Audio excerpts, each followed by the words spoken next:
From Boca Raton, Florida, Rabbis Efrem Goldberg, Philip Moskowitz, and Josh Broide are taking you behind the Bima. The BRS rabbis schmooze about contemporary issues and talk to special guests who give a behind-the-scenes look at how they got to where they are and what keeps them going. Welcome to Behind the Bima. Good evening, ladies and gentlemen. It's Wednesday night, 9 o'clock. I'm Rabbi Goldberg, joined by Rabbi Josh Broide, and we're here to go with you behind the Bima. It's this is a live show. We, Baruch Hashem, thank God, have full-time jobs, and this wonderful exercise behind the Bima is a beautiful hobby. It's fun, we enjoy it, but we fit it in. And the evidence that it's live is sometimes we squeeze it in and have to have difficult transitions. So Rabbi Broide and I just came from a massive Tehillim gathering in our shul. There are two young people in our community, 24-year-old Corey Reichenberg, young man, amazing, fantastic young man, who's been facing some really difficult health challenges. He was just extubated today, but he's been on and off a respirator. And Esti Moskowitz, 8 years old, beautiful daughter of our beloved Rabbi Moskowitz, Rebbetzin Moskowitz, facing a uphill battle with health challenges. And we had a big Tehillim gathering because they both need our tefillos, our prayers. So we ask you, our audience, whether you're listening live or listening later, to continue to daven, to pray. Everyone's prayers matters. They all make a difference. They all contribute. For these two beautiful, special people, Carmel Shai Ben Reza, Esther Tila Bas Ariel Tzipora. So please daven, do good deeds, take things upon yourself, pledge and promise to improve all in their merit. And please God, we should hear good things and good news and celebrate good occasions with them.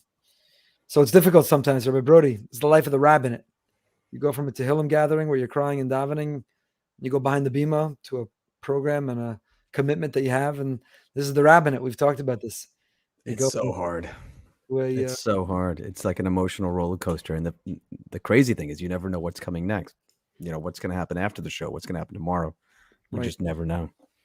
It's the challenge of the rabbinate. You have to try to live life, and you have to be present in the moment, and you have to fully experience whatever you're in, even while there's so much going on still in the background. You could be on behind the Bima, doesn't mean you stop thinking about those two young people. Or you could be at the wedding, you're still thinking about the funeral. You could be at the funeral and you're preparing for and planning to celebrate at the wedding. But as much as things are in the background, we have to be present and live in the present, even while simultaneously you're sort of compartmentalizing things, because otherwise you couldn't live.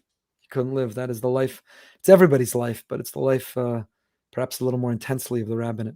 Right. And that's the struggle, that even when you show up into that room and you see hundreds of people that are there simply to daven, like how do you break out of everything you were just involved in to just focus, just to be there, just to be present and feel the pain, feel like that pain that those families are going through right now. It's so hard. It's so shut everything else down. Yeah. Shut it all out. And but it matters. That's I tried to give some words before we davened. Yeah. And that helps. That was the message. I hope so. It focuses me. I hope it focuses others. But that was the message, is that sometimes you could be on a WhatsApp where people sign up for Tehillim, or you can get another name that's sent to you that, needs prayers. And you could think, well, what's the difference? My prayers? Do you know who I am? I'm so imperfect. I'm so inadequate. Right. Do my prayers matter? Just another person, just taking another group of Tehillim, does that make a difference? And so that was the message tonight, is that it matters. It matters and it makes a difference. And we have to know that. We have to know that. And, actually, it's a transition. We'll start telling you a little bit about the week. First of all, today's a big day, which we'll get to in a moment.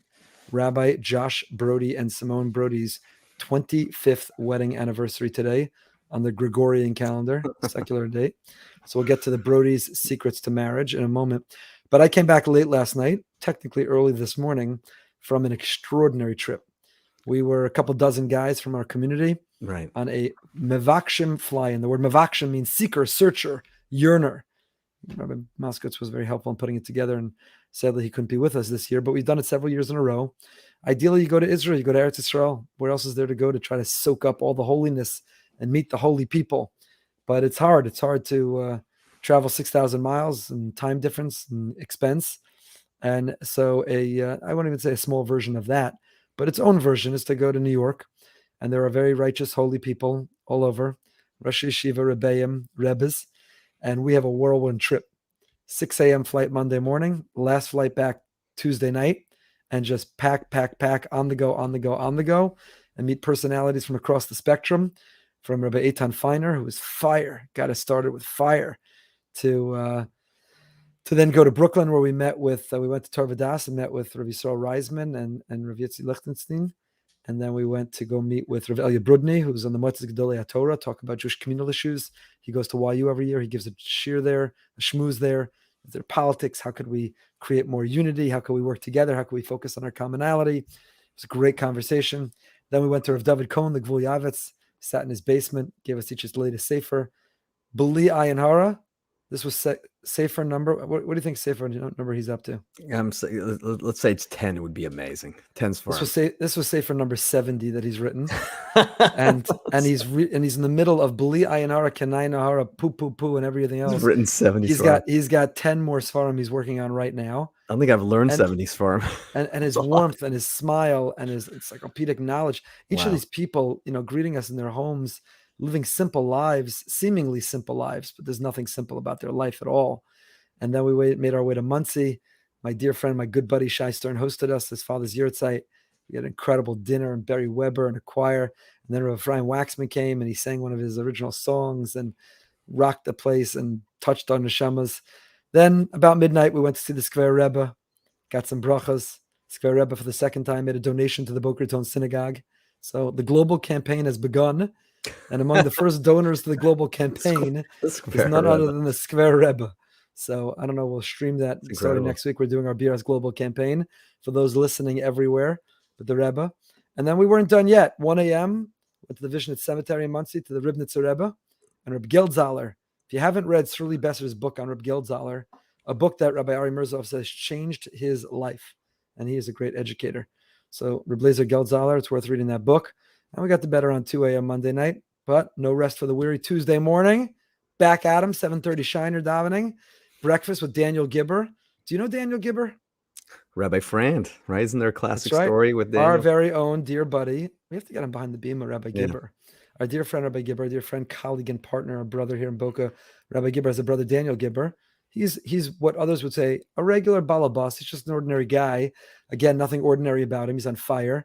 I say if you follow his Twitter, Daniel Gibber, it reads like a Shana Aleph guy. He's a middle-aged guy going through life. Anyway, he shared his story, really inspired our guys.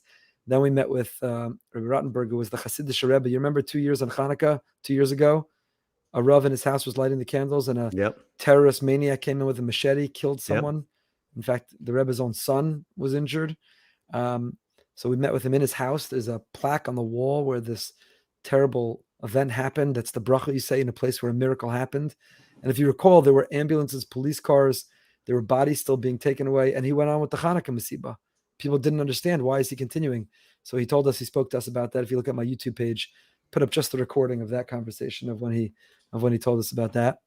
And then from there we went to YU. We met with Rabbi Willig, met with Rabbi Leibowitz and Rabbi Menachem Penner, Sfarim sale. Then we went to Rav Avram Shor in Brooklyn. Fire. Unbelievable. It was just an amazing trip. The all-star trip. What did the guys feel? Like, were there moments where these guys just said, this is, it's just too much. This is like overwhelming. Well, let me summarize with this, because we got a lot to talk about. An amazing guest. My cousin is coming on tonight. Family reunion night on Behind the Bima. And you will see the resemblance. You'll see the resemblance. Very, very, very little. He's much smarter and more handsome and has a head full of hair. But I'll tell you this, at the Amunah Shir this morning, one of the wives of a guy on the trip came up to me afterwards, and she said to me, last night, she goes, I don't know what you guys did. She said, but last night I got a text from my husband on his way home, and he wrote to her, honey, you have a brand new husband coming home. You have a new husband coming home. So, again, we got to be careful, pace ourselves, and not take on too much. But I think the message is, Rav Avram Shor told us, the Pnei Menachem, the Ger Rebbe, he heard this right from the Pnei Menachem. He said, why did God create the world with gravity? I mean, it'd be much more fun if there were no gravity, if we floated through the air. There's traffic, you just jump right over somebody. Why do we need gravity in the world? And he said, the message of gravity is that we're constantly being pulled down. We're being pulled down to this earth. We're being pulled down to material, being pulled down to the here and now. And you got to fight that gravitational pull. If you're going to climb and you're going to elevate, then, you don't start at neutral. You don't start in Parav. Right. Where gravity's pulling us down and you've got to fight to rise up. So that's what this trip was, is that, sometimes we're on this autopilot, habit, rote, our davening, our learning, our life. Maybe we're not davening or learning or even living life. So this was a breakout. It was a disruption. And that's what it was, these conversations. So some of them were halachic questions. Some of them were life questions. Some of them were shiurim. And some of them were talking about, big picture Jewish communal issues. Right. So different conversations, a lot of singing and dancing, and a lot of personal. Eitan Feiner sharing personally, waiting 12 years to have a child and having a child who's ill and what that means and how do you maintain your faith and your happiness in life. Just the most powerful thing that touches right into the soul. And Rabbi Penner and each one in their own right. Rabbi Romberg describing that stabbing right in front of his eyes, fearing that you're about to die, what that means, what that's like. So this was very real, very raw, and it was really powerful. It was a great trip. Do you think, you brought a couple dozen guys, but there's still, let's say, another 900 men that are members of your shul that didn't go. Would this trip benefit them? Would you say, let's do more of these types of experiences? That's a good question. I like that. I'll tell you, my answer to that is no. Not every person will be benefited by this trip. You have to be in the right place. You have to be open. We had a waiting list from our own community to get into this trip. So there were that many people in that right place, but you have to be in the right place. Right. You have to be open. You have to be looking, searching. You have to be right. Your antenna has to be extended if you're going to pick up the signal. But there are other trips. There is a trip that can get to everyone. That's what I would answer. I think 900 families, there's a trip for every man and every woman, and we need to do women's trips, and we've pledged and promised. I don't know if my wife is watching right now, but we are going to make it happen. We need to make those women's trips as well. They need those opportunities, 100%. But there's a trip. Rabbi Moskowitz ran a trip for fathers and sons to New Orleans where they volunteered. So there are trips that you can go that you got to disrupt and interrupt your life. Sometimes, why do kids have such an impact when they go on the year in Israel? Why is summer camp? Our good friend Jeff Klein, the former CEO of the Federation of West Palm Beach, always loved to tell me, he said, the research shows as important as day school is camp, Jewish summer camp, because you got to get out of the house, out of your environment, got to get out of you just got to disrupt your routine of life and get out and see what's out there. So I think that you've seen it, Broide. You're not the trip master. What are the trips that I love it? But I think it's so amazing because we've done adult trips and we've done March of the Livings and birthrights but when you see what it can do for this age group, and we do it for momentum, we do it for the wives, we do it for the men, but there's so many that have never experienced anything like this. And you see what it can do to someone. When you started, I didn't even know what you were going to say when you said that, one guy texted his wife. And before you even said what it was, already I got to chill because I know as a guy that's something which we don't do enough. And as soon as you say a guy just simply texted his wife for something that's not, related to anything that, functional within the marriage, but you can tell it's going to be something special, worth every penny, right? Worth every moment that he was there. Life-changing, right? Yeah. Big deal. Listen, right? Rav Mashor talked to us about, and I'll share it another time because it's worth it. First, it was amazing. He didn't berate us for having smartphones and his world and his worldview. Nobody has smartphones and have choice words to say about it. But he didn't. He knew who we are, where we're coming from. Instead, he challenged us not to look at your phone before you daven. Right. But he did it in the context of Divrei Torah. Put God before you. And he talked about, if you can make sure not to do anything for you before you daven, including satisfying your curiosity to see what happened overnight in the world, news, what emails, what texts came in. Right. He said that's a fulfillment of Bikurim. You're giving your first to God. It's the first of your day that you're giving to God. Kadesh li Peterecha, you're achieving Kedusha, holiness, by giving your first. So every day you could wake up and sacrifice your first, so to say, and the first thing that you sacrifice is your urge and instinct by giving to God. It was unbelievable. It was unbelievable. So, one of the people on the trip is texting me right now. He said someone on the flight was deciding if he can call it a vacation. Ultimately decided he could because it was vacating his routine to break out of it. That's what a vacation is meant to be. Vacate. You got to vacate out of your routine, break out of that mold. Oh, why am I telling you that? Because this morning I wake up, and again, you have this WhatsApp. When you have these trips like this, a guy's like, didn't look at my phone till I davened. I feel like a different person, and then it gets challenges the next guy. And then it's with our children. It's every one of us could do it. And it doesn't take, you could just drive to another place. I was on the WhatsApp group, so I got to see all the up to the minute updates. So one of the pictures, I don't know where it was, but it looked like it might have even been the airport. And this is after 2 or 3 days. Everyone's exhausted. And you see a bunch of guys sitting down with Gemaras. Last night. Sitting down. Last night. If I have one regret, it was a lot of hard work putting this together and having access to these people and all the details. It was a wonderful little committee that worked on it and helped out. I'm very indebted to them for it. But if there was anything I regretted that went wrong, it was there were weather problems at the very end, and we had to scramble. Our flight was significantly delayed. I could have handled it better. I feel bad as the leader of the group in coordinating everybody, reorganizing. I feel bad, and I apologize to them for that. But everyone kind of went their separate way. And then there was a whole group that was on this one very late flight. So you'd think they'd be like passed out on the floor after 2 days, like watching something on their phone, like you'd think they'd be at the bar in the airport, drinking, throwing back something. You know what they did? They found a table and they were sitting around and they were learning. Right. And there was a guy who scrambled to finish a bunch of Mishnayos, Donnie Oppenheimer, just incredible guy. He made us see him on Seder Zerayim in the middle of the JetBlue terminal, deep into the night. Is that unbelievable? And you'll love this. While we were there, joining us right now on YouTube, Rabbi Reuven Bashevkin came to Rabbi so Brooklyn College. He was back and better than ever. So we got a great guest. Give us a couple words before we bring him on about a 25th wedding anniversary. What is your secret, you and Simone? So Tell us about 25 years of bliss. So I'll give you 3 things, and I'm just going to tell you quickly, but these are by no way anything that I've achieved any level of success in. I'm still trying every day. Number 1 is communication. Always communicate with your spouse. First, one second. Where are you reading from right now? Simone sent him to me. Oh, good, Simone. Yeah, because I said, listen, he's going to ask this. He never gives me any warning. This was one. It was a good thing. Here's my guess. Can I guess the text? You ready? Can I guess the text? This is how well I know the Brodies. Hun. Yeah. Hun. Efrem's going to ask me 3 secrets to marriage. What should I say? Can you write it for me? All right. Send it to me right now. But you'll see, they're totally me. This is not like shit. This is not her talking. Okay. This is totally like absolute. I get it, and I'm still working.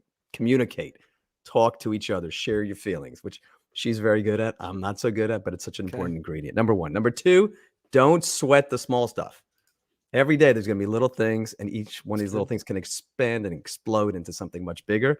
And the third one, which I think is very interesting, and a lot of us get this wrong, is that we sometimes think when we're lucky enough to find someone and marry them, that, maybe they're not exactly where I hope they will be. Maybe Simone might have felt this with me, but at some point, maybe I'll change him or I can change her and they'll become someone else.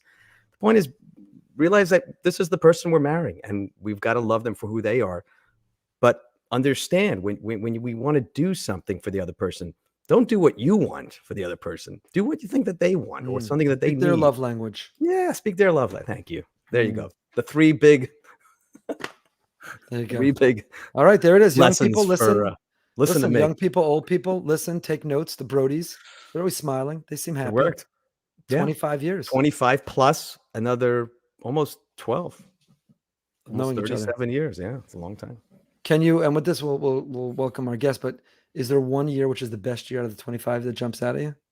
It's funny. My mother-in-law was over before, and she says she remembers my wedding day. And she says, I remember that day, and you kept saying over and over, I can't stop smiling.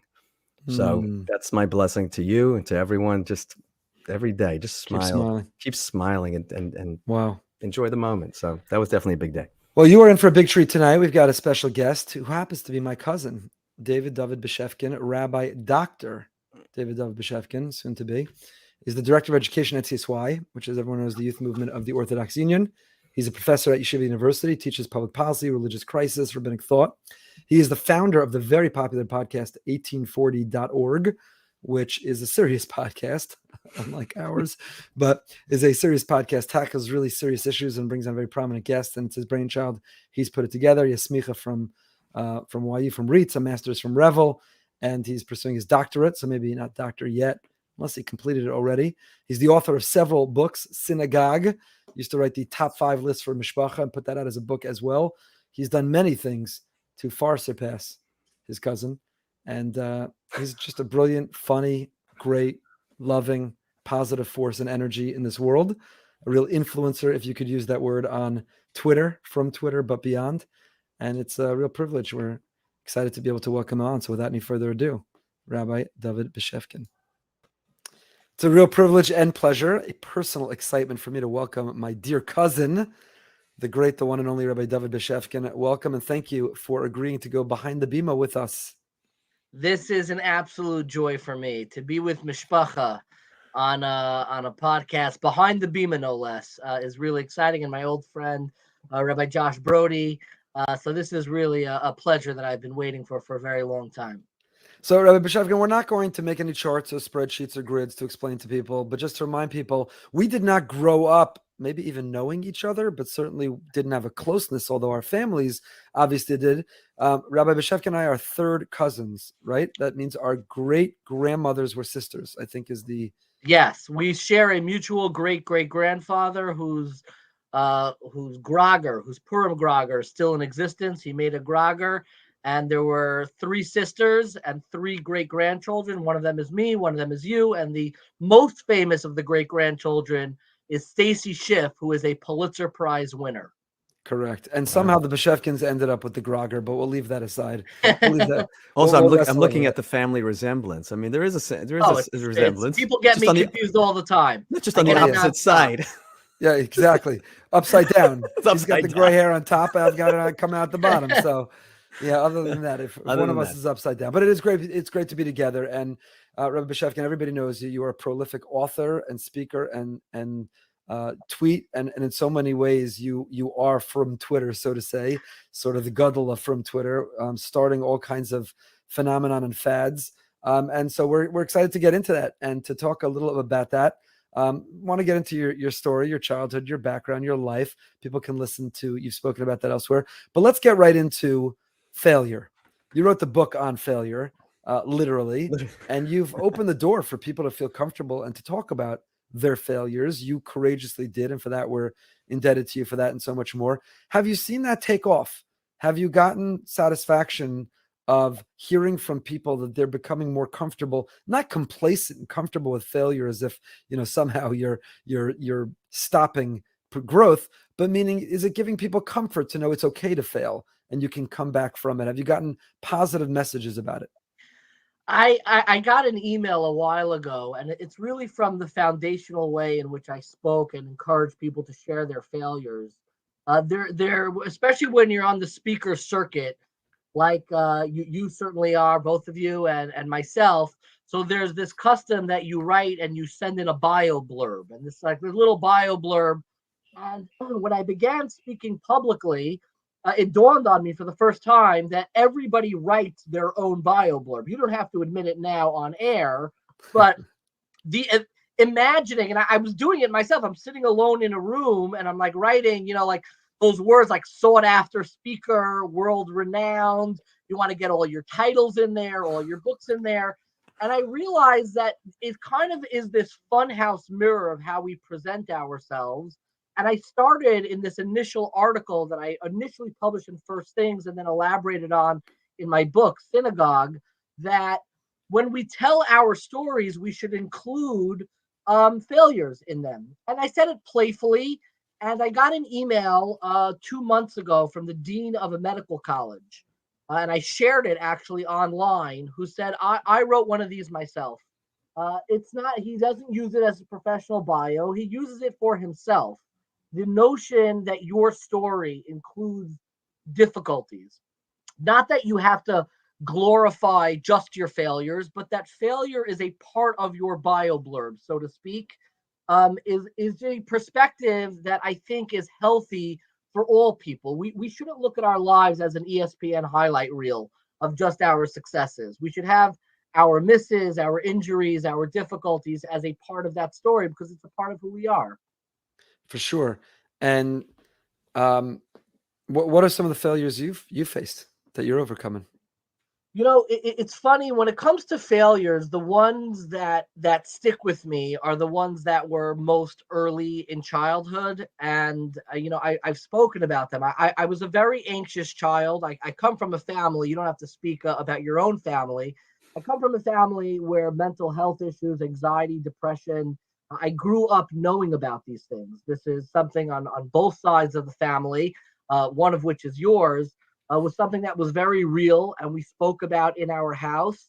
And as a young kid, the 2 biggest difficulties I always think about, because it made me feel different, was I was afraid to sleep over. I had a terrifying, traumatic fear of sleepaway camp, of sleepovers. Anytime that there'd be a conversation, and my old friends remember this, my childhood friends, where are we going this summer? Camp Monk, Camp Manavu.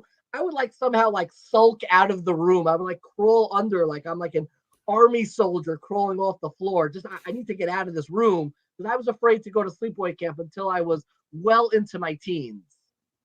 The other failure, and it's not these things they weren't failures. They were the realization that there are things in your life that are out of your control. And I've mentioned this before, but I talk about it because I know other people have things in their lives that they feel the same way about. Was when my hair started turning white as a 16-year-old. I felt like I was going through a midlife crisis as a teenager. I was a good-looking kid, very popular, and all of a sudden, your body starts to change, your hair starts to change, and it feels like this message of like, I didn't ask for this. And it's not a glamorous failure. It's not they don't have special camps or organizations supporting people whose hair turned white. It was lonely because nobody could relate to it. And that contention with dealing with something that feels like it's out of your control was a formative. So can I give you pushback though? Is that really Please. failure? Both the examples you gave, are those failures? Meaning a failure is I tried, I submitted a book to a publisher, they rejected it. I applied to college or camp, I wasn't let in. I proposed to a girl, she laughed at me. Right? Those are failures. You know, we launched a program at the shul. It turned out to be a flop. We thought it was the best idea ever. It turned out to be the worst. Right? Your hair prematurely going white, and I'm not minimizing the challenge of that and the struggle with it. No, I'm being serious. Or even a phobia of going to camp, both of which are legitimate and painful and need to be navigated. But they're sort of, as you said, they're out of your control. There are things that you're struggling with, and now you need the support to navigate them, as opposed to something which was in your control. You gave it your all, and you failed. You know, a couple weeks ago, Rabbi Broide was talking about running in the Miami Marathon. It was a really hot day. Some of the people didn't make it to the end. They might have trained the entire time, and that day they failed. They didn't make it. They didn't cross the finish line. I was explaining to my wife because I read the story about a woman who, what is it, 26.2 miles? She made it 26.1 miles. She didn't make it the last like 0.1 mile. So my wife was like, I wouldn't have made another 10 steps. I'm just telling you, if it was. I'm exhausted just listening to this. This is no, so I'm not. I need a drink of water. My wife, you get a sense of the difference of us. I'm a little bit competitive, and she, and I say this with envy of her, is not. So she was like, okay, but she was close enough. Like, so she could just tell people she ran the marathon, 26.1 and 26.2. So you don't understand. If you trained and that was your life and you need to frame the picture of you in the jersey crossing that finish line, she failed. She came up short. So the two examples you gave, are those really failures? And is a failure, the way you come back or think about a failure, different than the way you think about struggling with something that's not a failure, but it's a challenge that you have? I'll say something I don't know that I ever said publicly before, but we're among family. I have Crohn's. I have Crohn's disease. I was diagnosed several years ago.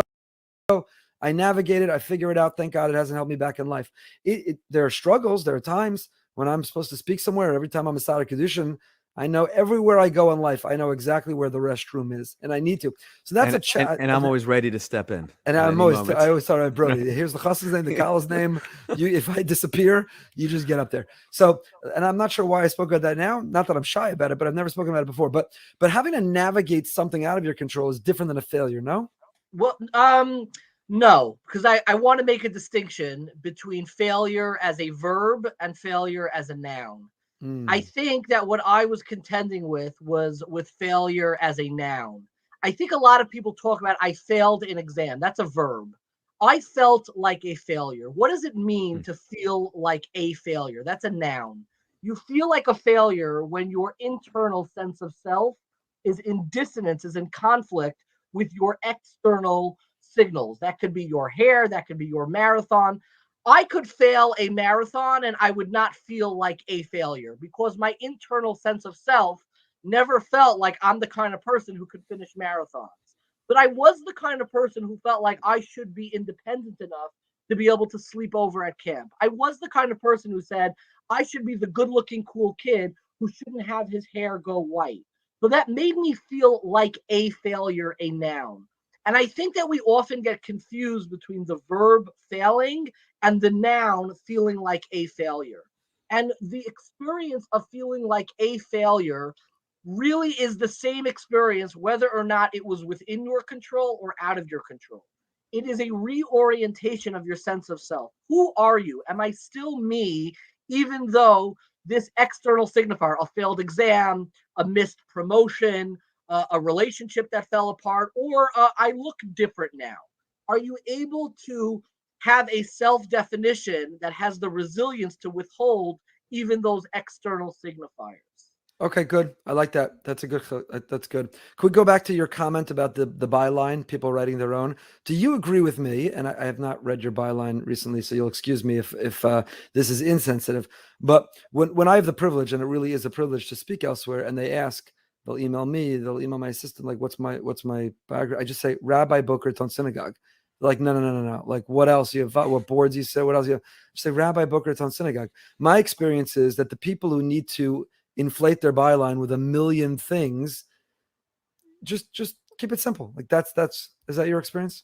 I 100% agree with you. The more purpose and focus you have in your life, the shorter your bio is. And I think, like, I always notice, Time magazine, which I don't even know still comes out, used to have these Time 100, where they would ask famous and important people to write bios about other famous and important people.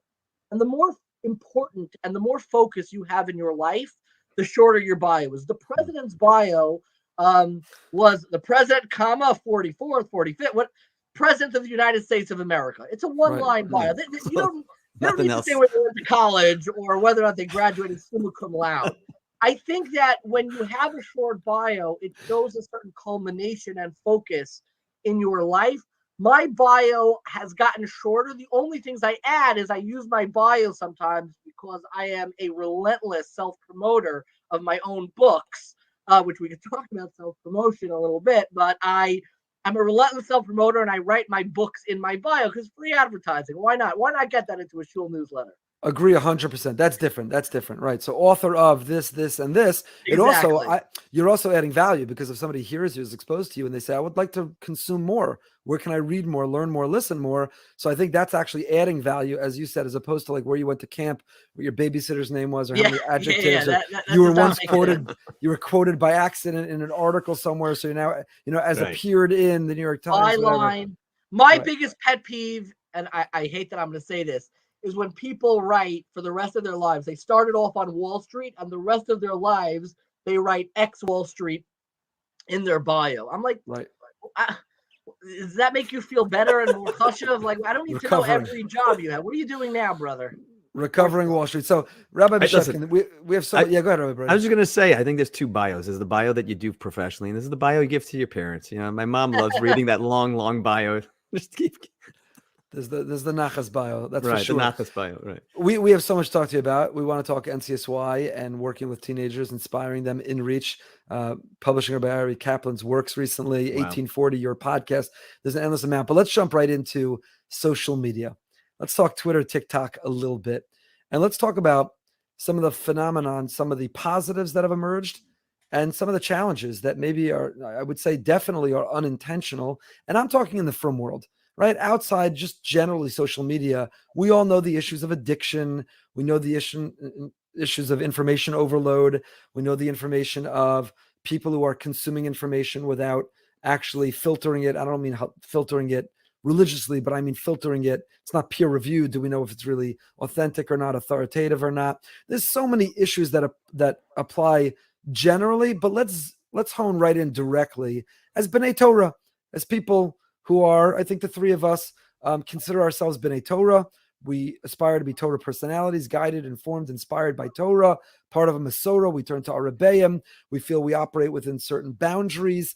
So within those boundaries, is everything happening on social media really positive? Or to put it differently, which I think is a great barometer, a dangerous but a great barometer to ask ourselves, when Hashem looks down at everything happening, is he smiling?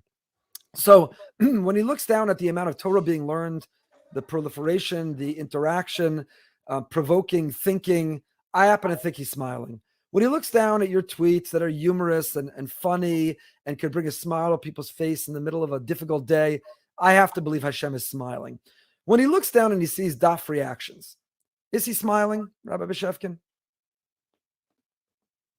I have thought about this a lot. Daf Reaction is the new TikTok account that I don't know that let me before you continue, I'm interrupting Yeah. for 1 second because I want to be very, very clear. I want to say this as clearly as I can. My question is not about the woman who produces daf reactions. I don't know her. I've never interacted with her. I'm sure she's lovely. I'm sure she's purely intentional. I don't know her background. I don't want to talk about her. I don't believe in talking about people. I don't want to talk about her. I don't want to talk about her account. I want to talk about us. I want to talk about the platform and the audience and the culture we've created that enables or celebrates certain things. And I know it's hard to entirely divide between the two, but I want to importantly give that very, very important disclaimer that I don't think we should talk about her as a person, but more the phenomenon or the culture.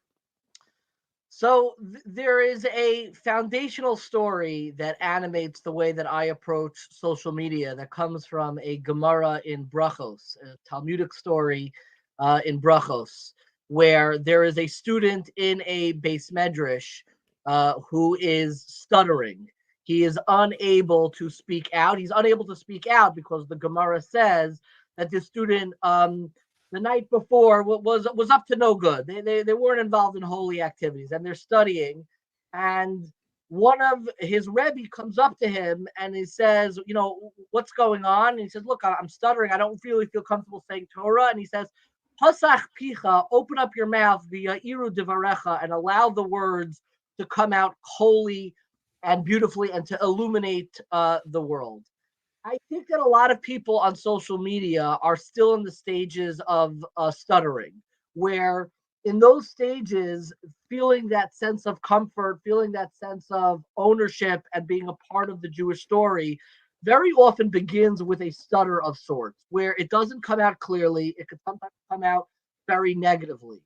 And I believe it's the responsibility of people who have found their place in Torah to go up to them either directly or indirectly by example and show them Pasach picha v'ya'iru devarecha.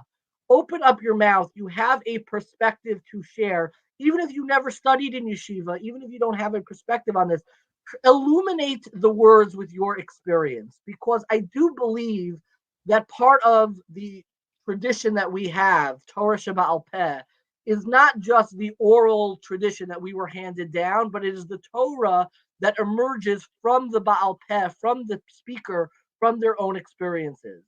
So when I see people who grew up and had experiences that were negative, traumatic, and they're sharing things that seem to be overly negative, I bristle at it. I find it difficult, but I look at them as someone who is almost stuttering to find their place within the larger canon of Torah ideas.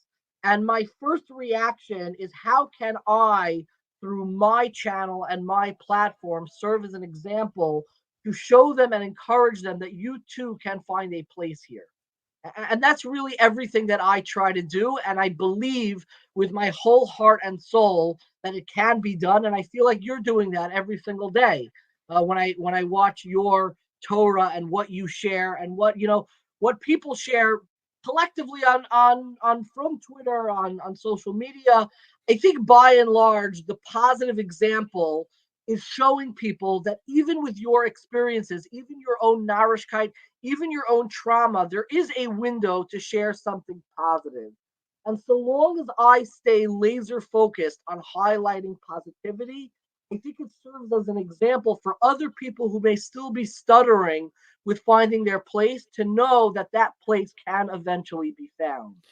It's a beautiful insight, but what's your red line? Where are your boundaries? What person with what set of beliefs or communicating with what messaging or language for you would you say they're no longer stuttering, they're mocking, or this is not a person stuttering searching, this is an outsider shooting arrows? Where's your, again, without speaking about people or a specific example, what type of a behavior, what type of a language, what type of a provocativeness, what type of a profanity, where would you draw your red line to say that this is no longer part of the conversation? This is not a voice in our base medrash. So is Twitter a base medrash that we have to be careful of whose voices are included in our base medrash? If Twitter is not a base medrash, then what is it likened to? What is the metaphor? Is it a shul? Do we have those voices? Now, we have them in our shul, right? Rabbis all over last week, and again this week, and 2 weeks ago, we're talking about the ketores, the chalbana, right? The beautiful incense that was so beloved to God, had 11 ingredients, 10 were pleasant, and the 11th was repugnant. And we all know that our prayer is incomplete if it doesn't include the 11th. But there's a difference between including and saying there's a place. We have a seat, there's a place, add your voice, sing with us, and here's the microphone. Give a Dvar Torah or a drasha. Speak at Shalosh Shidduch Chalbana. We don't do that.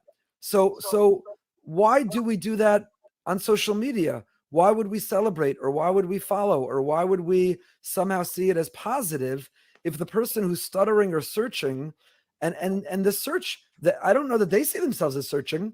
You do. You're favorably seeing them as searching. Maybe they say, I've completed my search. I've completed my search and there is no God. Not I'm agnostic. Not I have doubt and I'm searching. I tell you definitively, my search is complete. There's no God. This framework of Talmud is still worth studying and gives me a platform to use what are profanity and often vulgarity and use it to talk about bigger issues that I care about, but aren't really part of the truth or the fabric of the text and the sense of reverence we're intended to bring to it. So where's that line for you? So I have 3 different lines because I believe that different settings and environments demand us, especially in the hyper-connected world that we live in, to have different lines. I have one line that is in my personal life, personal home, the shuls that I daven in, what I bring into my home, what I have my kids listen to. That is a very limited line of the holiness and sense of kedusha that I want in my lived physical universe and life. And I am fairly well curated that line. There are 2 other lines which I think more closely relate to your question. I have one line on my personal Twitter account, which is who do I personally follow? Who do I personally interact with? Who will I personally retweet? And I will retweet non-Orthodox rabbis. I will interact with people who do not believe in God. I will amplify people who do not have a yeshiva education or not yeshiva Orthodox adjacent. Why do I do that? I believe that social media gives us a unique opportunity. It is not a base medrash, and I think people get confused with that. Social media is a public forum. It is a Rishus Harabim, a public forum of ideas that you need to know that the voice that you curate in there can be seen, especially with people with our followings, can be seen by everybody. I want my Twitter account, and again, I have a sizable following, Kanai Nahara, and I take it very seriously with a very serious sense of responsibility. I want to have a Twitter account that I could feel comfortable showing to my teachers, to my Rabbeim, but can also be seen by not only an unaffiliated Jew, but by a non-Jew. And look at this and say, wow, this is how, I don't want to self-identify as a Ben Torah, but this is how somebody who was raised and is a product of Orthodox institutions and yeshivas interacts with others. And because of that, I deliberately have broader lines. The analogy I use is that Twitter is a place where you can pass notes in the back of the classroom. It's more like the kiddush, where anybody can kind of come in. It is not a base measure. It's the coffee room. And in that coffee room, we can pass notes to people who I would not feel comfortable davening with, who I would not step foot into their institutions. I would not necessarily daven together with them. I don't know that I'd learn one-on-one b'chavrusa with them, but I would absolutely find nuggets of positivity in their ideas. There are many non-Orthodox rabbis. There are many unaffiliated and non-religious and non-Jewish people who I interact with constantly because I want to amplify positivity. And I deliberately manicure it that way. There's a third line, which is really where your question is getting at, is how do I relate to things that I find negative? And I believe that in order to be successful in the public domain on social media, you need to set firm boundaries on what you weigh in on. And I deliberately do not feel a sense of responsibility in this public space to weigh in on every negative thing that I see. And it has to go both ways. If I'm not going to weigh in on everything that a frum Jew does that I find deplorable or negative, and there are things that I find absolutely disgusting, but I don't weigh in on every single thing that I find negatively. I'm also not going to weigh in on everything that I see somebody who is not affiliated with the Orthodox community that they do something negatively. Instead, in that third category, I try to just uplift in my world, and I curate it very carefully. That people who walk away from my account, and I get criticism nonstop, but I know that the criticisms outweighed from people who look at the way I interact with my what's known colloquially as my haters, my detractors. I drive people crazy because I am fiercely, unapologetically positive. Where people say you're an apologist, you're not looking, you need to weigh in on this. And I say, no, I want to show you that you don't have to weigh in on everything. And when I see somebody do something that I find either hurtful or cynical or negative, I don't necessarily find a need to weigh in on that. The way that I weigh in is by amplifying my own positive perspective, because it's the Rishus Harabim. And I think a lot of people, particularly in the Orthodox community, confuse the coffee room of social media with the base medrash. And they weigh in on whether it's unaffiliated Jews, non-Orthodox Jews, in a way. They say, you could talk that way in your own private shul. There are people who are watching us. This is accessible to everybody.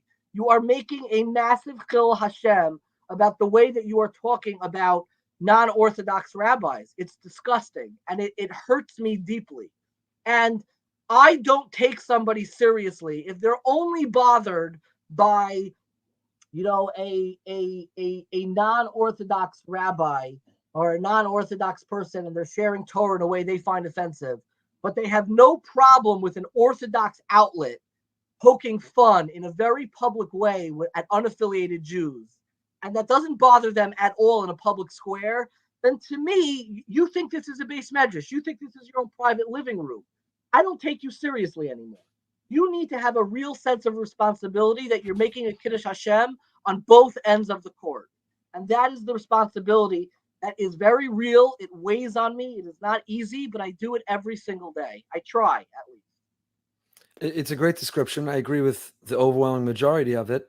I guess my follow-up question is, your perspective of only being positive and not weighing in either direction, is that what you think is right for you, or it's what you think is best for everybody? Meaning, do you believe that there is a place for somebody to respectfully, sensitively, eloquently, at times weigh in? And I ask that because I would love to have the luxury of taking that perspective. And maybe I do. Maybe I do. Nobody cares what Goldberg has to say about anything. Just stay quiet. Keep your head down. Being serious. I care. No. Who other than my mother? Who says anyone cares about what anyone has to, what I have to say about anything? But I will tell you that, on this phenomenon that I recently wrote this article about, and I tried to do it respectfully and not target it about a person, but talk about a culture and talk about certain developments that have happened that I think we need to be much more aware of.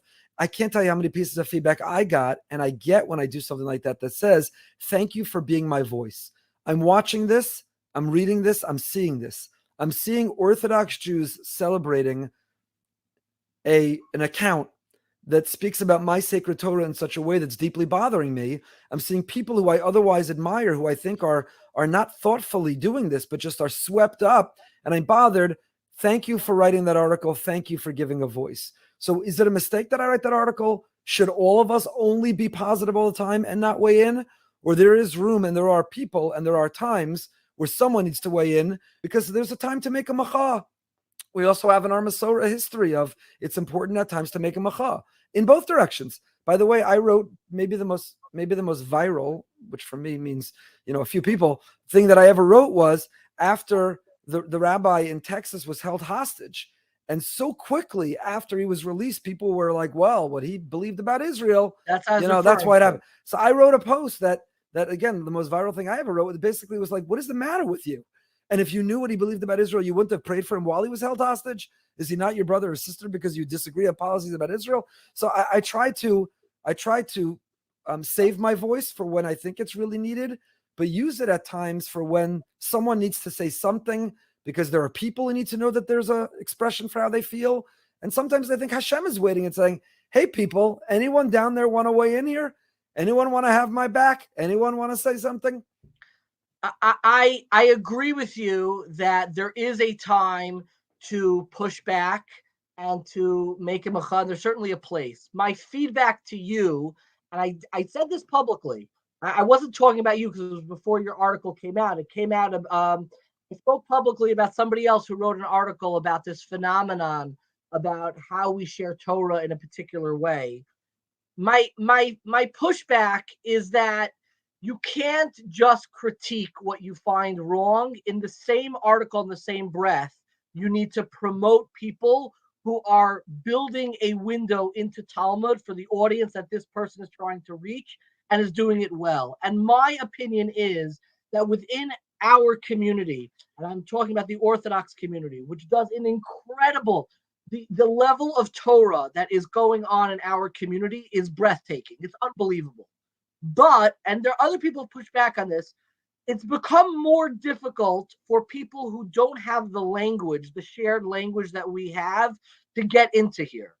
So it's not enough to say this is not how it's done and like, come on in, listen to 8-minute daf, listen to my shir, listen to YU Torah. I don't know what the word shir means. They don't know, which means a class. But let me finish. I think that what you need to be doing is amplifying. You want a window into cutting edge, wetting your experiential world with Talmud. Let me give you 3 examples of how it's done. And frankly, this is what I'm doing, meaning I write for Tablet Magazine. You may absolutely hate it. And I don't know if you've ever read it. I write for Tablet Magazine a thematic essay with Daf Yomi at the end of every Masechta. If you were to ask me what Torah am I most proud of sharing of everything that I've ever done and put out there, it is these essays. Because what am I trying to do? I am trying to bring the themes, the values, the ideas of Gemara to an audience that does not need a yeshiva background and a yeshiva education. You're doing it phenomenally well, and I have read it and I enjoy it. And Rav Dovid, you have to recite a Birchas HaTorah before you read your tablet article.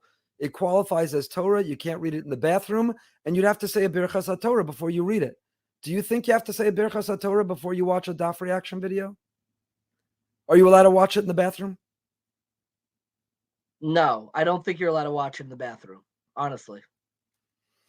Because I this is a longer conversation. I think that watching somebody grapple with meaning in the Gemara is not the Torah that we seek to preserve, promote, or highlight. But I do believe that qualifies as Torah. And if she asked me, do I need to make a Birchas Torah before I endeavor this? My personal answer would be yes. I believe that you need to share Torah. You need to make a Birchas Torah before an NCSY club, before you build a chocolate sukkah. I think that they should be making a Birchas Torah.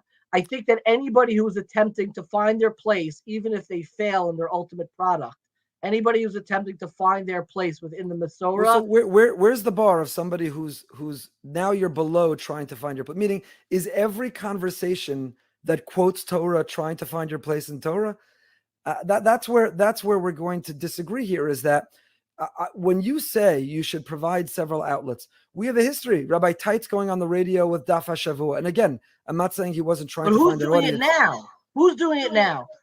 Meaning, my frustration is that all the people who came out and who criticized.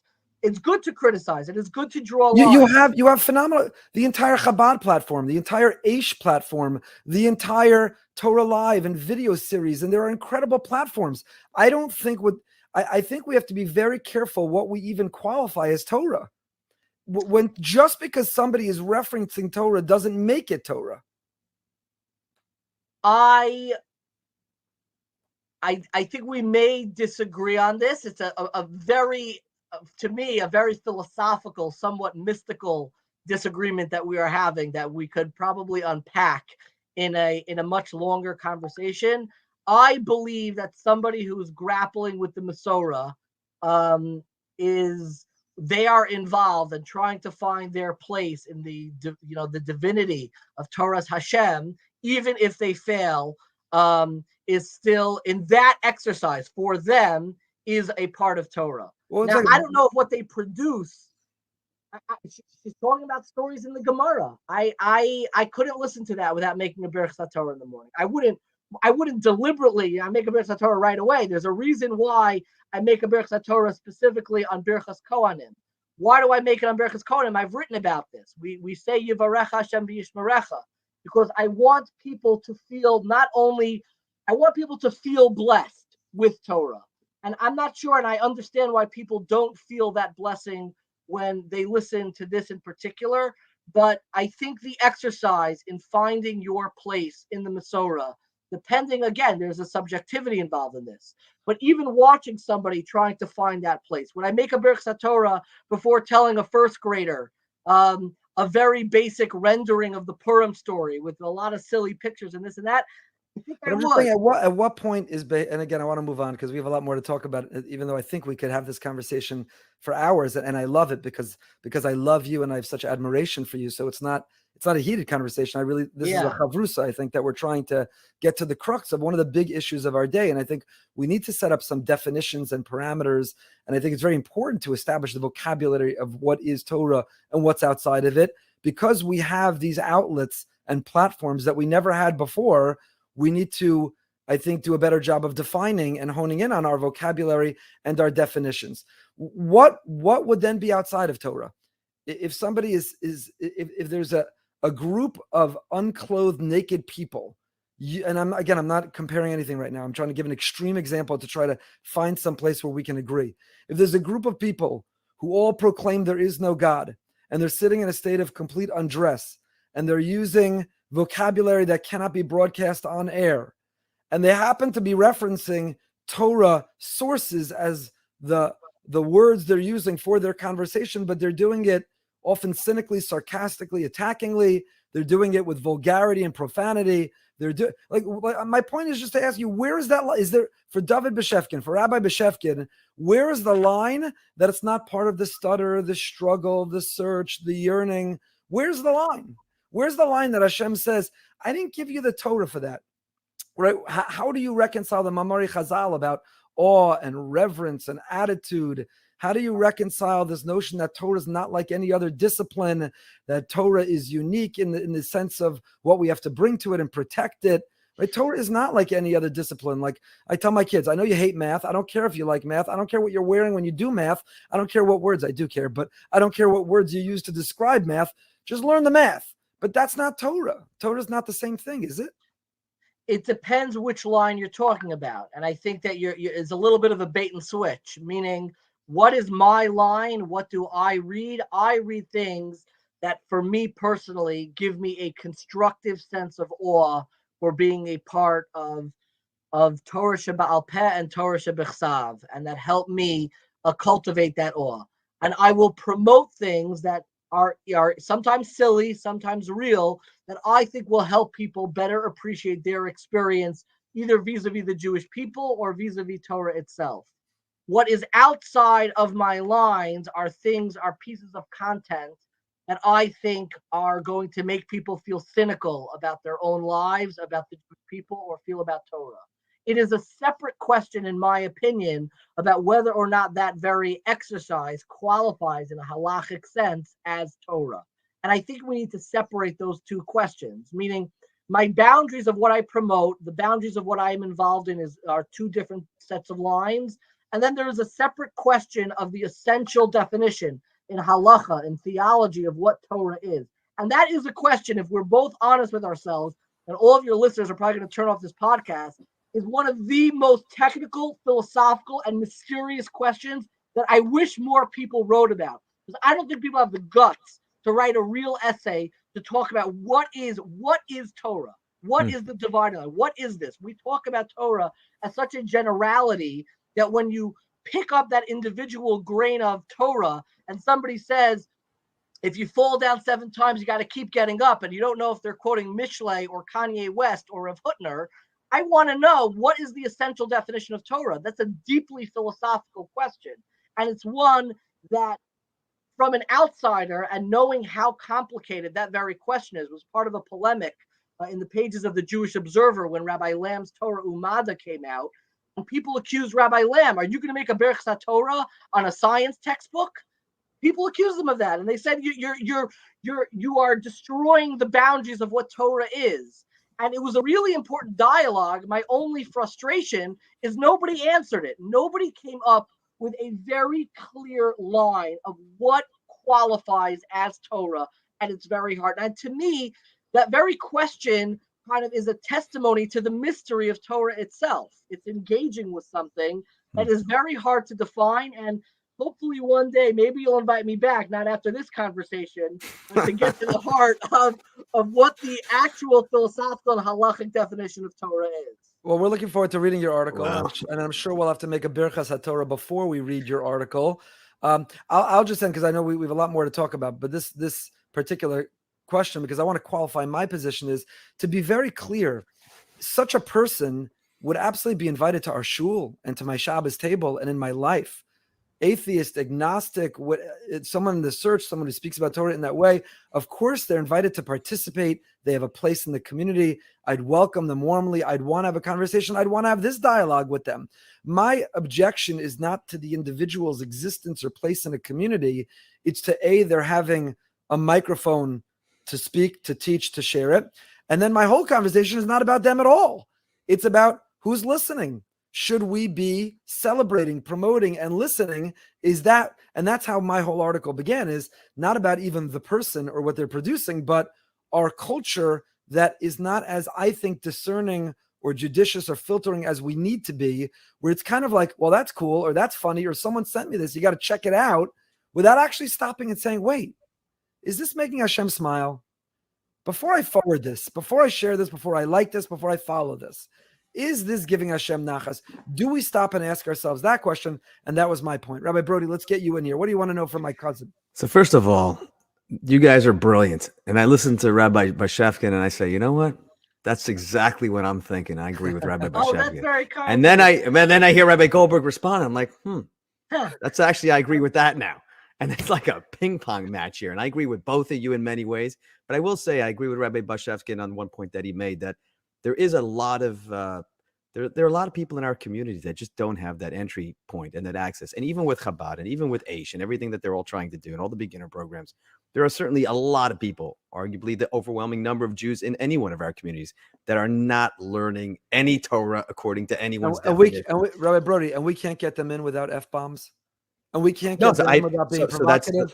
There's no other creative... I'm not saying it's F-bombs, but I'm saying there is something that we need to figure out how to do it. There's got to be a way. They're tuning into something. They're not tuning into Torah. And that's my point. The best critique is to show the world how it's done. And I think in many ways you've done this. It's what I try to do. But instead of showing the world the line, I'd rather show the world the doorway. And that's everything that I try to do on social media. It's everything that I put out there. And it's everything that you do, frankly. There are lines that animate what I write about. I don't use that many F-bombs in my articles. If you go through my books, they're far and few between. Not that many. But I do write to a different audience than I think YU Torah or even Chabad or even Aish is addressing to. And I have sensitivities in my articles of who I am quoting that are deliberately fashioned, because I know I'm not just talking to the people in the base medrash. I'm talking to the coffee room. I'm talking to the people who are now post-base medrash in this analogy. They're in graduate school. They're living their lives. It's a distant memory for them. And that's an audience that I think more us need to be thinking about. And you're doing an amazing job with it. So let's move over to teenagers. Give us some good news. There's a lot of people concerned about disaffected, observant Orthodox teenagers who are just, the world is their oyster, and there's so much opportunity, and they're so entertained, and they're so inspired by things outside of our tradition. In your capacity with NCSY and working tirelessly, and for that we're so indebted, and we thank you. Give us some good news. What's positive? What's coming up? Where do we see teenagers, and where do we see, right? There's apparently studies that are not released, but that are spoken or referenced a lot about what's really happening with Orthodox kids going to secular college campuses. Is there any good news, or is it all doom and gloom? I think there is amazing news, but having heard me speak on TikTok, you're probably not going to take it all that seriously, because I am an unrelenting optimist when it comes to this stuff. But I think our Jewish day school system, I think the educational system that we have built that really took off in the 1950s, that neither of my parents are a product of, is doing better than ever. And it's because of a shift that frustrates many, but I think it was a healthy shift in our sense of educational responsibility to the wider world. And that is the shift away from ideology towards experience. I think that people who went to yeshiva high schools in the 1970s and 80s, they probably got a stronger basic Jewish education. They probably knew the details of Jewish grammar better. They probably had even a stronger grasp on how to break apart a text. That in the mass Jewish high schools that we have now, you have so many graduates who come out and their level of Jewish knowledge to the naked eye has never been weaker. However, I think we did a deliberate shift, and I think it began in the mid-90s, where we are emphasizing the experiential component of building a Jewish identity. And while I think the quality of Hebrew Judaic studies education has suffered a drop because of this shift of emphasis, I think that the products of our schools have never had a stickier, more culturally rich relationship with Yiddishkeit. And I'm not saying Jewish culture like bagels and lox, the music that they're listening to, what they feel proud of, the unimaginable possibility of living a life outside of Torah and mitzvot, living outside of a Torah community has never been stronger. And we don't take enough time to take a breath. We want everything at once. And we think that we need more programming, more this, more that. Let's take a breath. Let's take back and look at what a product who in any other generation would literally know absolutely nothing and would probably vanish into the, just the dust of Jewish history. And they're coming out with this deep love. When you sing, you see them singing songs at weddings and getting excited. And that sense of Jewish pride that is so palpable in every Jewish high school. I am very heartened that it's a debate that I have behind closed doors in NCSY that I personally am probably too heartened by this. But it comes from a deep knowledge of Jewish history. I don't think we've ever had 100% participation rate where everybody was involved, everybody knew everything. But we have developed an educational system where a 17-year-old who goes through yeshiva high school, they may not know a lot of the details that we take for granted, we as rabbis sitting behind the Bima, but their visceral sense of joy about being a Jew, I don't think we had this in the 60s and 70s. Correct me if I'm wrong. I mean, this is not what it was. The products of Jewish schools, they're excited to go to school. They love their teachers. They love their rabbeim. I think it's unbelievable. It is good news. It is good news, but there's still a lot to be worried about. So if you had to give one piece of advice to parents of Jewish teenagers, some think that we're too lax and we need to tighten the reins a little bit. Some think that we're too disciplined and we need to show a lot more love and flexibility. Obviously, everyone thinks we need to be the personal example ourselves, that it's geschmack to be a yid. What would you, if you could give one piece of advice to someone who they have children growing up, they're about to become Jewish teenagers with all that entails. As a parent, what do they need to do to hopefully graduate a young person from their home who will be passionate about their Judaism? What would that advice be? Don't wake up when your kids are teenagers and look bored and disgusted and cynical at Yiddishkeit. Do the groundwork when they are much, much younger. Invest in your 4-year-old and 5-year-old and absolutely overwhelm them with the values in your home of what is important to you and what you love and the joyfulness of Shabbos and Sukkot. I think behind many burnt out, cynical teenagers were 5-year-olds and 6-year-olds who saw their parents hating Shabbos, who saw their parents hating Yontif. They didn't see people looking forward to a Shabbos together, to a Yontif together. They just heard kvetching about prices and costs and politics in shul. I think that if you invest in 4-year-olds and 5-year-olds, then no, it's not a guarantee that your kid's going to get a little frustrated, but the way that they assume values is not by pulling them by the ear and saying, okay, now we got to get serious. Now we got to learn. If they grew up in the first 10 years of their life and they saw their parents loving Torah and they saw their parents loving Shabbos, and I am blessed to have grown up in such a home. I always say that if I took all of my rabbeim and all of my teachers and I learned in very serious yeshivas, I put them on one side of the scale, it would not outweigh the Jewish education I got from my parents. And the Jewish education I got from my parents was not the one-on-one learning. I learned, Right. Shabbos with Kahati in 8th grade with my father, and I tapped out like a UFC fight when we were done. I don't want to do it again.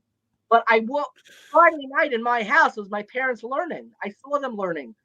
I saw them loving learning. I saw them loving davening. And when you grow up in a home where it's very clear what your parents love and what animates them, that trickles down. I one time asked my brother-in-law, who is a Rabbi in RJJ in Edison, when to start bringing your kids to shul. I said, your kid's a little old. You don't bring them to shul? And he said, I am not worried about this. He says, my kid knows exactly the importance of going to shul because he sees me doing it and he sees me loving it. And he's going to come exactly when he's ready and encourage it. And that's exactly what happened. There was a joyfulness in the routine, in what Shabbos became. And I think that parents send off the alarm when their kids are 16 years old, like mission alert, like we got to get our kids to get into learning and davening and this and that. I said, where you been the first 10 years? That's where the magic happens. And I think that's when the love is instilled. And if you fill up that gasoline tank when they're 10 years old with values, then when they're 15, they're going to know what those values are. And even if they stray a little bit, they need a little bit more breathing room. They know the home that they need to come back to.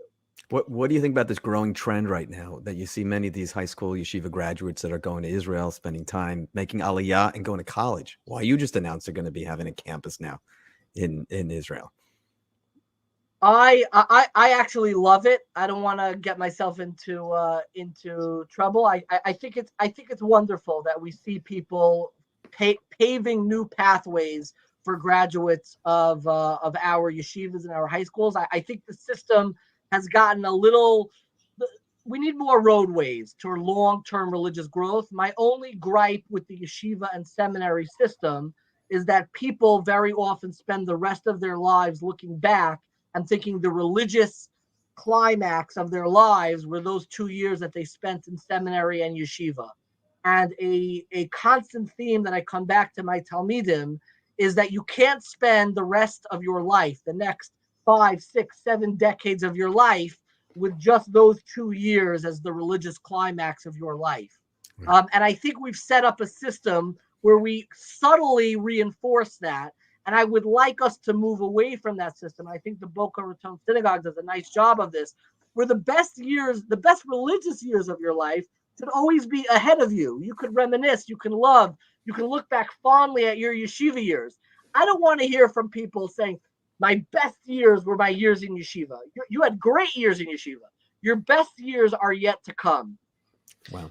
I love that. And we just came back from a 2-day trip. We had a couple dozen guys who went to New York for 2 days. We met with Rosh Yeshiva from across the spectrum, and it was the Mavakshim trip. It was all about that. It was that you don't go from a yeshiva bacher to a balabas and you're done, but our best is always yet to come. You referenced Shabbos, the beauty of Shabbos. I feel the same way, by the way, about my parents and the education and the discussion that we had earlier, where it was respectful and passionate, was the typical conversation in our home at our Shabbos table at every age on topics ranging and to learn how to think and to analyze and dissect. Not everybody appreciates or looks for that style, but I learned a lot from it as much as from anyone else. So I share that. So your Shabbos today obviously includes a fair amount of reading.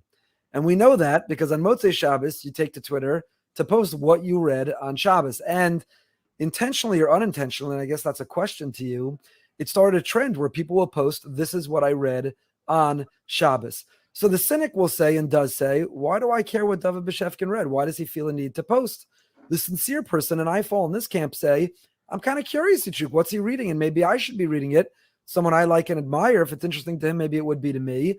A, and B, if he's prioritizing it, maybe I should too. It's not just about schluffing. It's also about challenging ourselves and expanding our mind. So I take that position rather than the cynical one. But what would you say to the cynic? Why should they care what you read on Shabbos?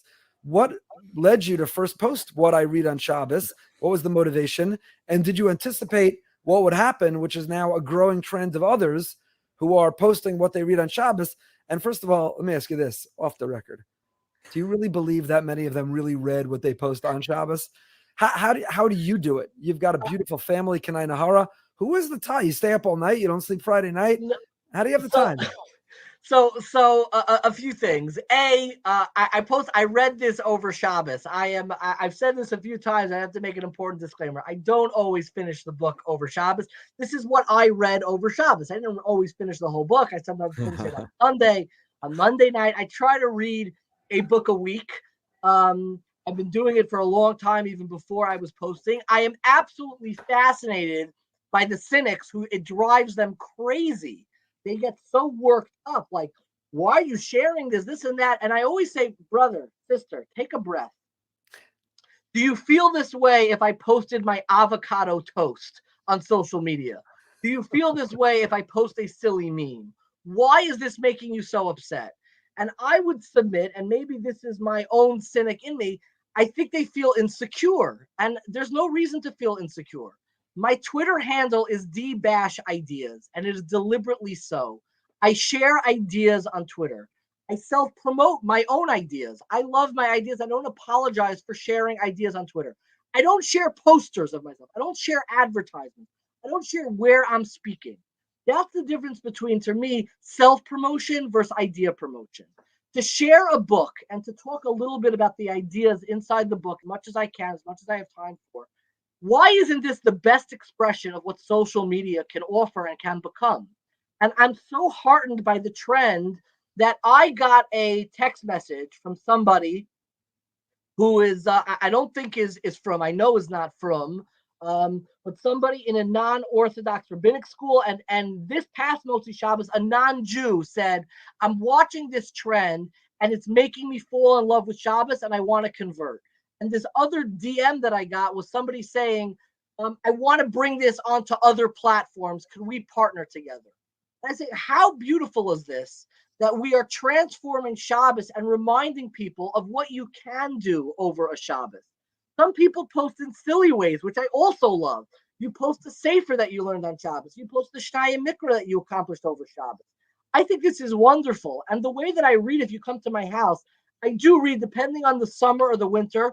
I stay up late on Friday night and I read after everybody goes to sleep. I read about 100 pages on Friday night. And the next day, I daven very early on Shabbos. I daven at 7 a.m. I give a shir at 8:30 a.m. in the Young Israel of Teaneck. I'm home by 9:15 a.m. So I have time to do Daf Yomi, and then I have time to read another 50 to 100 pages before the meal. I tap out of meals, no matter how long it goes for, after 2 hours, like the good UFC fight, like I did with my father after learning Mishnayos Kahati.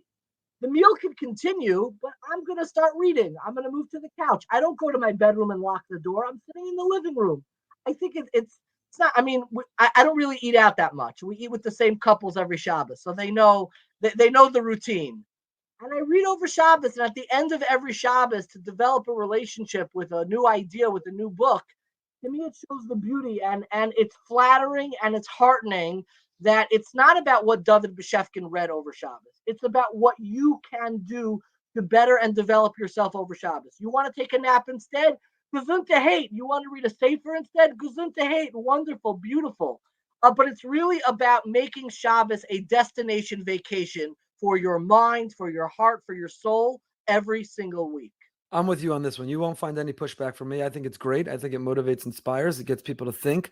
And even if it makes them uncomfortable with the fact that, you know, this is what I binged watched on Netflix this week is what they would post instead of a book. They should feel uncomfortable about that. We're positive. So they should also feel comfortable about a book they read. So we'll keep it positive. Well, I'm getting a little bit of halachic pushback. And I got a shout out from you. Got a shout out from you about the question that a lot of people are asking. Where did you get that shout out? I got a shout out in I believe in the Smichas Chaver program, which that doesn't count. That's not posted online. That's a private group. That doesn't count. That doesn't count. But a lot of people have been asking me about reading. You know, I read Jewish history. Sometimes I read ideas about the permissibility of reading this. And I say, if somebody wants to be strict and they don't open up a Mishpacha magazine, they don't open up an Ami magazine, they literally are only reading Divrei Torah, then Gesund to hate, you should be posting Ramban, Rabbeinu Bechaya. I grew up in a home which is a little bit more permissible, a little bit more, let's call it Netziv-centric, the great Rosh Hashiva Volozhin, who, you know, maybe may have read a little bit more than others. And but everybody should just read something that they love and enjoy and helps them fall in love with Shabbos itself.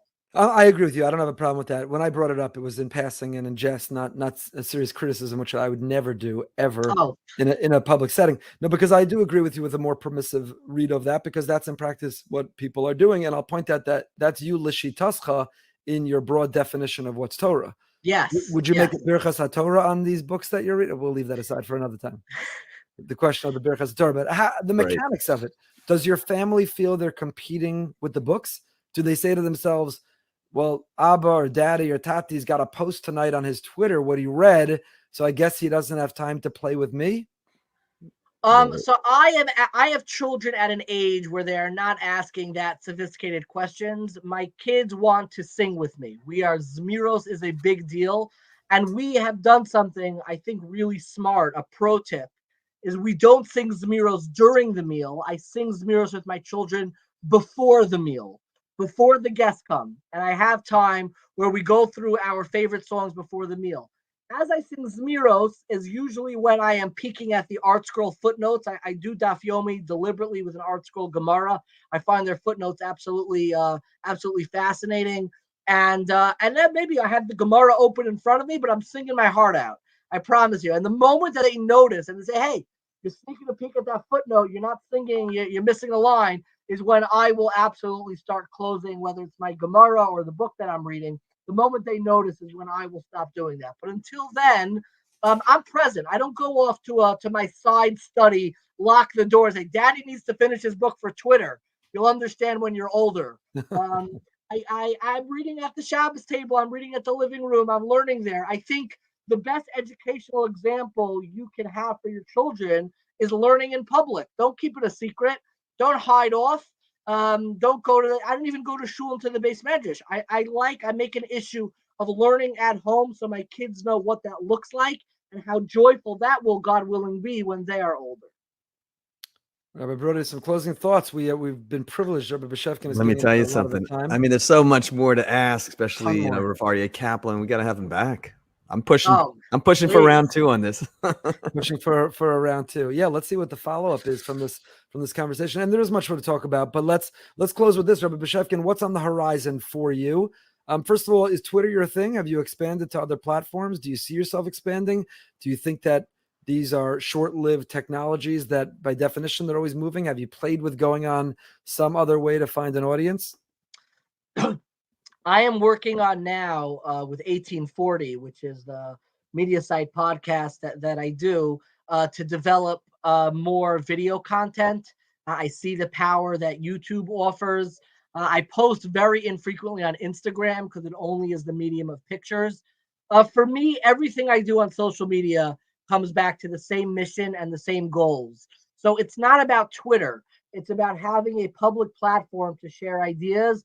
And whether or not Twitter disappears, I hope it doesn't, but whether or not it disappears or whether it's YouTube, it is the ability and the gift that this generation has to share so widely and so broadly. And knowing that it's a gift and knowing it's a responsibility, no matter what the platform is something that I am going to continue doing, I hope, for many years to come. Beautiful. And our world is much richer for it. So we want to thank you for that. Again, there's a lot more 1840, some of the guests you've had, some of the topics you've covered. There's a lot more to talk about with that, but we'll have to leave and whet people's appetite for when you will be back again. Cousin Rav Dovid, great to be together. Great to spend time together. Thank you and people should know that I asked you beforehand if you were comfortable with our having this conversation. I would never want any of our guests.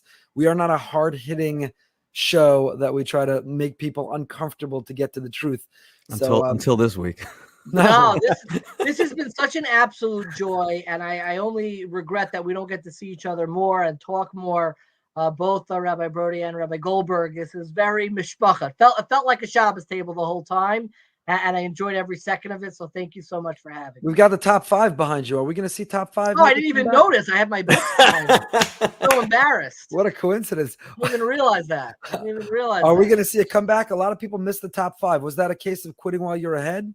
No, it was the case of I felt there was a mission and a purpose to the top 5, which were these like weekly funny lists that I shared on in Mishpacha magazine and collected into a book. And right now, the responsibility that I have is sharing the themes of Daf Yomi with the tablet audience, and we'll see what happens when that is done. Do you have a secret? Let me ask you a question. You must still have like the top 5 itch where you think something's funny, you make up a top 5. Is there a secret top 5 WhatsApp group of like certain people that when you have the itch, you still come up with a top 5? I still here and there come up with them. I'm hoping that somebody else takes the mantle. There's nothing more flattering than having other people continue the mission, continue the program. And maybe we'll come back to it in a couple decades. When David Letterman to Rabbi Bashevkin, and we'll see who's next. We'll see who goes from there. Thank you again for joining us, cousin. It's always a pleasure to be together. You make us all think. You make us all strive. You challenge us, and we appreciate for everything that you do for Klal Yisrael. And definitely let's try to get together again soon. Thank you so much. Thank you so much for having me. Cousin Dovid Bashevkin. Love him. So my people I'm very close with, related to, let's just say, were texting me the whole time that like behind the Bima is soft and gentle and sweet, and we cuddle and welcome our guests. I'm like, what happened tonight? So first of all, I apologize if I came on strong. I didn't mean to come on strong. I will say it's the ultimate compliment that I feel so comfortable. Rabbi Bashevkin, he's mishpacha, he's family, and he's so smart and insightful, and he's so competent and capable that I just thought and I hope that it modeled that we could have a discussion. It's not even a debate. It's a discussion that we could be passionate, but respectful. I respect his position. I respect him enormously. And it's good to mix things up once in a while on a show. So it's the ultimate compliment to him that I felt comfortable. I would say we felt comfortable, but you sort of went AWOL for most of the I was just enjoying the conversation. But maybe your mic was broken or something. No, it was great. I'm just telling you, both are brilliant, and I meant what I said, and you're both passionate about your opinions. And I'm not going to say who I think has a better argument, but I think they're both very good arguments. Listen, our job in life, his thing is debash ideas, and I like to start conversations, not try to coerce people or try to make people believe what I believe, but to get conversations that generate thinking, growth, leaving your comfort zone. Not everybody has to agree with me, and there are plenty of people who don't. But hopefully we have conversations that improve ourselves. So I do apologize, cousin David, if I was strong, but I'm grateful that he came on, and it's a long time coming for sure. And look, he's, I don't like the term influencer. I don't think it's a very Torah term. But if we have influencers, he's high among them. He's doing great things out there. Yeah, he's using the technology and the internet to have conversations, introduce ideas. And there's haters. Haters are a good sign that you're succeeding. Anyone who's got a problem that he's posting what he read, you read something. Like what like he said, if it were avocado toast or his dessert or his exotic vacation, everyone would be like, "Oh, that's so cool." He's like, "Here's what I read." Why do we care what you read? It's great. Great. I care what he read. Right. I care what he read. Curious what he read, and it motivates me. Why aren't I reading more? I also like his 2-hour rule. I love that. I already told that to Simone. You have the same rule, I think, don't you? It's complicated. For Shalom Bayis, I stay at the table. We benched this week at 5:30. I benched because I had to go to Mincha. I'm saying that's not, but that's Shalom Bayis. You try your best. Shalom Bayis. Shalom. I'm leaving. No. It's hard. It's hard. And Rabbi Broide, that's how you made it 25 years. I made it 25. Let me just tell you something. I grew up in a house where our Shabbos lunch, if it lasted 15 minutes, now my mother's going to disagree, but I'm just telling you, I remember meals didn't take that long. Well, if she's calling you right now, we would never know. Right. Don't get there. But, Simone has helped me understand and appreciate longer meals. And I'm doing my best to stay at the table. Not 2 hours. I go a little longer. But he's doing great stuff. I would have loved to hear about this Aryeh Kaplan. He's doing great library. Stuff. We're gonna bring him down to Boca at some point. Interact with our teens, adults, parents. He's a thought leader. He's doing great stuff, and he's funny. He's funny. He's very funny. But what's interesting when you think about all the new technology, and you think about, let's say, 10 years ago, 15 years ago, none of this existed. Like, where are we going to be in 10 years, in 15 years from now? It's who knows? It's gonna be a different world. Like, we think we're on the cutting edge. 5 years, we're going to be. If we don't keep up, we're going to be whatever we're doing today will be obsolete tomorrow. Exactly. Anyway, we thank Rav Dovid for coming on tonight. Really appreciate the opportunity to have that great conversation, and a very happy anniversary, Rabbi and Rebbitzin Broide. Wishing you 75 more years I at hope least so. together. Yeah. Amazing, Happy anniversary amazing to you story. too. 25. Not yet. Not yet. We're getting there. Not yet. And continue to daven for. We ask everyone to daven for. If you take nothing else away, daven for Carmel Shai Ben Reza, Esther Tila Bas Ariel Tzipora. Should hear only good news. And Amen. I think while we've been streaming, while we've been coming to you live, Yeah. I I'm think watching it right now. Russia might be going into the Ukraine. So It's crazy. you know, one of the major Torah personalities that we met with last couple of days said, if you study how World War I and World War II started, they weren't seismic monumental events. They were relatively small things, but they spiraled, they escalated. And who knows, this isn't small by any measure, but things can escalate, and they can escalate quickly. So there's a lot to pray for. And we daven for peace in that region and around the world. And until next time, wait till you see who we have next week. Stay happy, stay healthy.